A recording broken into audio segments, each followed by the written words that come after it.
The Nigerian Association of the Blind is calling for more inclusion in banking services in Nigeria. It says its members still go through harrowing experiences trying to access bank services. Ula senior correspondent Jacqueline Ogo has details in this next report.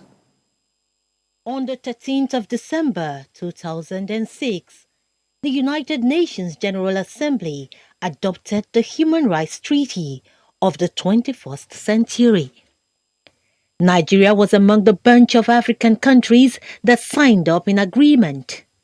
And in 2008, Nigeria also ratified the UN Convention on the Rights of Persons with Disabilities, which forbids their marginalization by governments, institutions, and individuals. This is to ensure their inclusion in all development plans and access to services. Despite these ratification of treaties, people with disabilities in the country are still complaining. The security man told me to go upstairs. When I got to the stairs, I counted the stairs. It was like 100 or 19. I was like, how do you expect me, persons with disability or physical disability, to climb such large of stairs? The man was just like, madam, if you know if you climb back, just go. Truly, yes, I did, but even under the AC, I was sweating. The Nigerian Association of the Blind is displeased with the marginalization of its members from the use of banking services in the country. The association says its members have been exposed to fraudsters at ATM points while seeking assistance because the machines are not programmed to serve the visually impaired. It has accessibility features built into it so that if I go there, it talks to me. But they didn't bring me intentionally in some banks, most banks in Nigeria, they activated this year. So I get to the bank, I look like a dummy. The Association of the Blind, as well as other persons living with disabilities, also speak of disturbing circumstances, making daily living burdensome to them.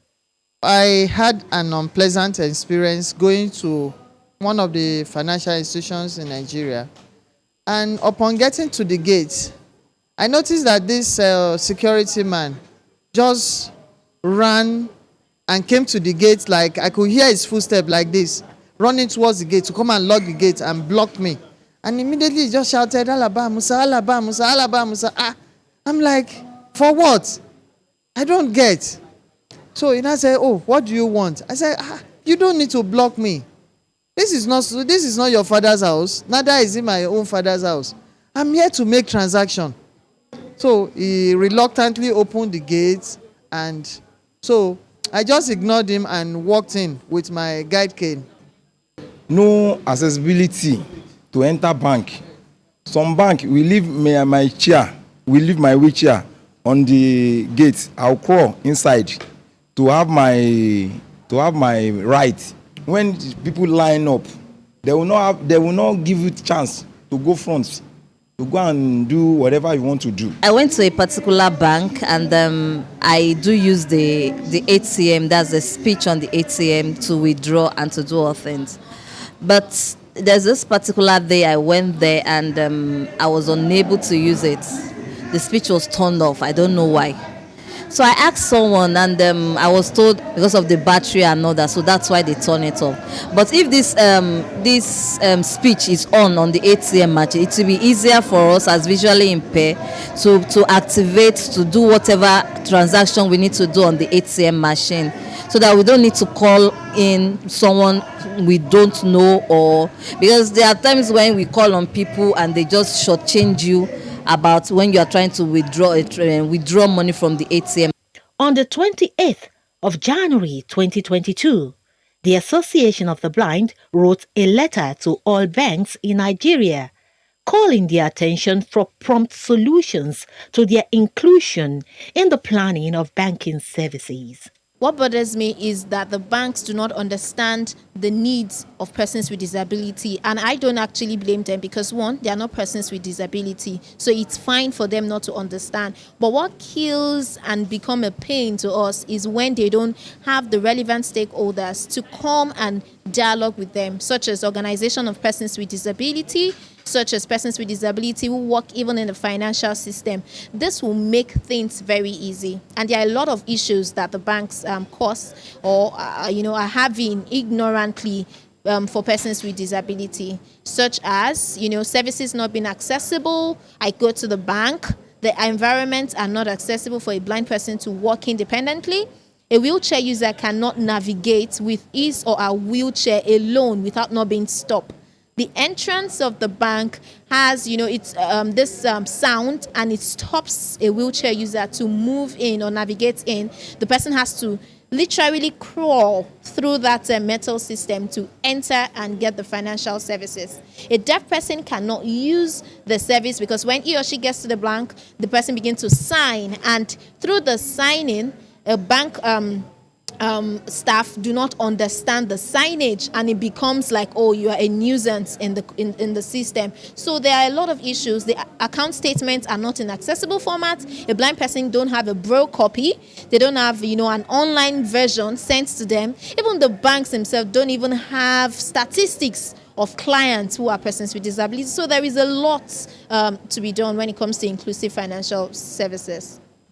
If I cannot use your mobile app, which I know is usable in other jurisdictions, if I cannot use your online banking, which I know is usable in other jurisdictions, then I think you are contravening our laws, and that is sanctionable.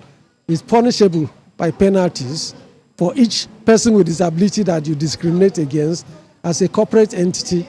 The law for now, which we are seeking for amendment, says 1 million naira should be paid for each time that breach. For individual, maybe the person that is working there, in addition to the corporate entity paying this 1 million, the individual is also liable to 100,000 naira or 6 months imprisonment or both. These complaints call for attention. Some bankers say there is hope. In every industry, there are always learning points. There's always a phase where you may not see a need.